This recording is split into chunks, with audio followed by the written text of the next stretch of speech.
নমস্কার, স্বর্ণালী স্পিক্সে আপনাদের সকলকে জানাই স্বাগত। আমি রয়েছি স্বর্ণালী আপনাদের সঙ্গে।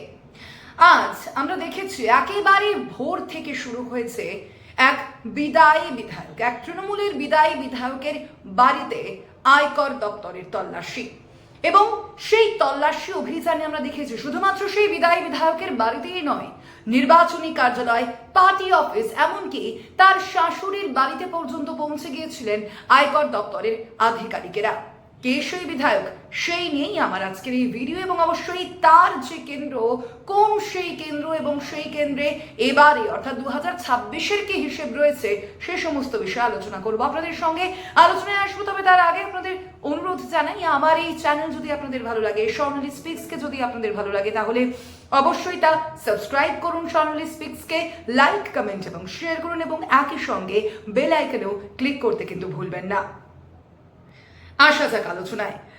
আজ যেই বিদায়ী বিধায়কের বাড়িতে আয়কর দপ্তর হানা দিয়েছে, তার নাম হলো দেবাশিস কুমার। একেবারে সকাল থেকেই আমরা দেখেছি দেবাশিস কুমার কিন্তু একেবারে বহু চর্চিত একজন নাম হিসেবে পরিণত হয়েছে, কারণ খুব স্বাভাবিকই যে ভোটের আবহে, নির্বাচনী আবহে তার বাড়িতে এই আয়কর তল্লাশি, আয়কর দপ্তরের এই তল্লাশি অভিযান, যাকে অত্যন্ত গুরুত্বপূর্ণ বলে মনে করছেন ওয়াকিবহাল মহল। এবং এই যে দেবাশিস কুমারের কথা বলছি, তিনি কিন্তু রাসবিহারী কেন্দ্র, এই যে কেন্দ্রের তিনি একদিকে যেমন বিদায়ী বিধায়ক, এবং 2021-এর পর 2026-এও দেবাশিস কুমারকেই কিন্তু ভরসা করেছে তৃণমূল কংগ্রেস নেতৃত্ব, এবং তার বাড়িতেই আজ হানা দেয় মনোহরপুকুরের যে তার বাড়িতে হানা দেয় আজ আয়কর দপ্তরের আধিকারিকের। এবং শুধুমাত্র বাড়ি নয়, আপনাদের প্রথমেই জানিয়েছি নির্বাচনী কার্যালয় থেকে শুরু করে পার্টি অফিস, এমনকি তার শাশুড়ির বাড়ি, তার সামনেই কিন্তু তার শাশুড়ির বাড়ি রয়েছে, সেখানেও কিন্তু হানা দিয়েছে আয়কর দপ্তরের আধিকারিকেরা। যদিও এখনো পর্যন্ত এই বিষয়ে স্পষ্ট কোনো ধারণা পাওয়া যায়নি যে ঠিক কি কারণে আয়কর দপ্তরের এই তল্লাশি অভিযান। যদিও আমরা দেখেছি যে ভোটের নির্ঘণ্ট প্রকাশিত হওয়ার পর ইতিমধ্যে কিন্তু কেন্দ্রীয় তদন্তকারী সংস্থা, আরো এক কেন্দ্রীয় তদন্তকারী সংস্থা অর্থাৎ এনফোর্সমেন্ট ডিরেক্টরেট, তারা কিন্তু প্রায় 3বার তলব করেছিল দেবাশিস কুমারকে, এবং সেই 3বার তলব করার মধ্যে ইতিমধ্যে 2বার সেখানে গিয়ে কিন্তু হাজিরাও দিয়েছিলেন রাসবিহারীর এই বিদায়ী বিধায়ক তথা তৃণমূল প্রার্থী। বুঝতেই পারছেন যে নির্বাচনী আবহে এক বিদায়ী বিধায়ক এবং তৃণমূল প্রার্থীর বাড়িতে যদি আয়কর দপ্তরে তল্লাশি হয় বা এনফোর্সমেন্ট ডিরেক্টরেটের যদি তরফ থেকে যে তলব করা হয়, তাহলে তার যে ইমেজ, সেখানে কিন্তু বেশ খানিকটা প্রভাব পড়ে।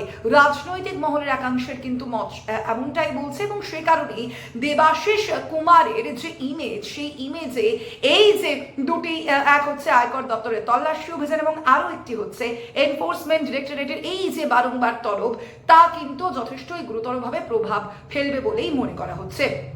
এবং তার পাশাপাশি আপনাদের অবশ্যই জানাবো এর প্রেক্ষিতে একটি গুরুত্বপূর্ণ তথ্য, যে দেবাশিস কুমার তার যে সম্পত্তি, তিনি হলফনামায় ঠিক কি বলেছেন, তার সম্পত্তি ঠিক কোথা থেকে কতটা হয়েছে, একদম ছোট্ট করে আপনাদের সেই তথ্য দেওয়ার চেষ্টা করব আপনাদের কাছে। ইতিমধ্যেই যেমনটা জানা গিয়েছে যে দেবাশিস কুমার হলফনামায় জানিয়েছেন যে 2020 থেকে 21 অর্থবর্ষে তার আয় ছিল 46,17,000-এর কিছু বেশি, এবং 2021 অর্থাৎ যেই বর্ষে তিনি রাসবিহারীর বিধায়ক হয়েছিলেন, তৃণমূল বিধায়ক হয়েছিলেন, সেই বর্ষে অর্থাৎ 2021 থেকে 2022 অর্থবর্ষে আয় বেড়ে দাঁড়ায় 56,77,000-এর কিছু বেশি। অর্থাৎ 2024 থেকে 2025-এর যে অর্থবর্ষ, সেই অর্থবর্ষে তার যে আয়, সেই আয় কিন্তু দেখা যাচ্ছে 12,60,655। অর্থাৎ বুঝতেই পারছেন যে 56 লক্ষ থেকে একেবারে 12 লক্ষতে নেমে এসেছে।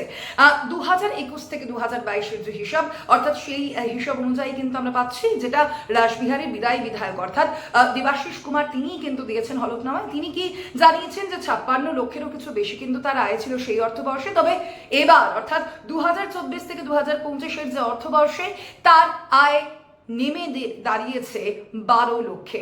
এটার কি কারণ অবশ্যই তা বোঝা যায়নি, তা কিন্তু তিনি জানায়নি। তবে এটা যে একটা অনেকটা গুরুত্বপূর্ণ একটা ব্যবধান, তা কিন্তু মনে করা হচ্ছে।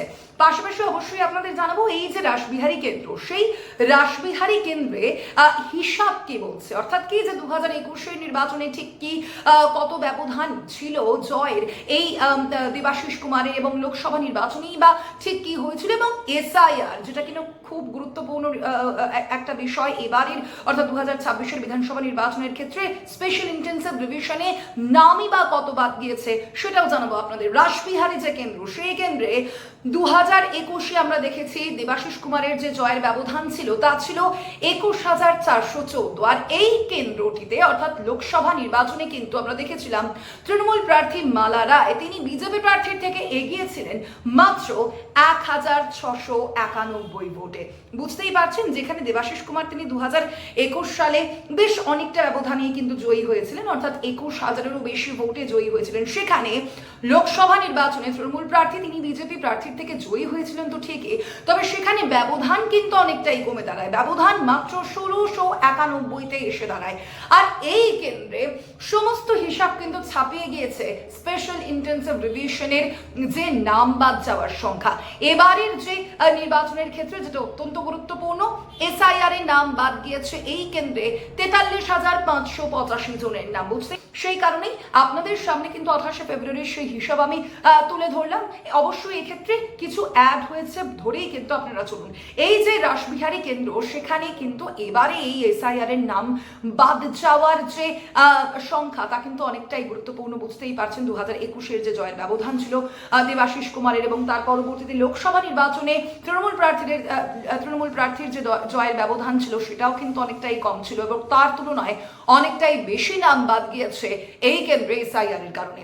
পাশাপাশি অবশ্যই এই বিষয়টাও আপনাদের জানাবো যে আমরা দেখেছিলাম বৃহস্পতিবারে কিন্তু তৃণমূল সুপ্রিমো মমতা বন্দ্যোপাধ্যায় তিনি একটা ইঙ্গিত দিয়েছিলেন। কি ইঙ্গিত? তিনি কিন্তু একটা সতর্ক বার্তা বলা যায় দিয়েছিলেন তার দলের নেতৃত্বকে, যে কোনো সময় কিন্তু আপনারা গ্রেপ্তার হতে পারেন। ইতিমধ্যেই গ্রেপ্তারের নির্দেশ দেওয়া হয়েছে। অবশ্যই বিজেপির উদ্দেশ্যে যে তার এই বক্তব্য তা কিন্তু বলাই যায়, এবং সেই সতর্ক বার্তা কিন্তু দিয়েছিলেন মমতা বন্দ্যোপাধ্যায়। এবং আজও কিন্তু আমরা দেখেছি মমতা বন্দ্যোপাধ্যায় তিনি কিন্তু দেবাশিস কুমারের বাড়িতে যে এই আয়কর দপ্তরের আধিকারিকরা গিয়ে পৌঁছেছেন তার নিন্দায়ও সরব হয়েছেন, এবং তার যে মতামত যে এই যে নির্বাচনী আবহে তার বাড়িতে আয়কর দপ্তরের আধিকারিকেরা পৌঁছচ্ছে, তাহলে তার যে নির্বাচনী প্রচার তা কিন্তু যথেষ্টই এফেক্টেড হবে।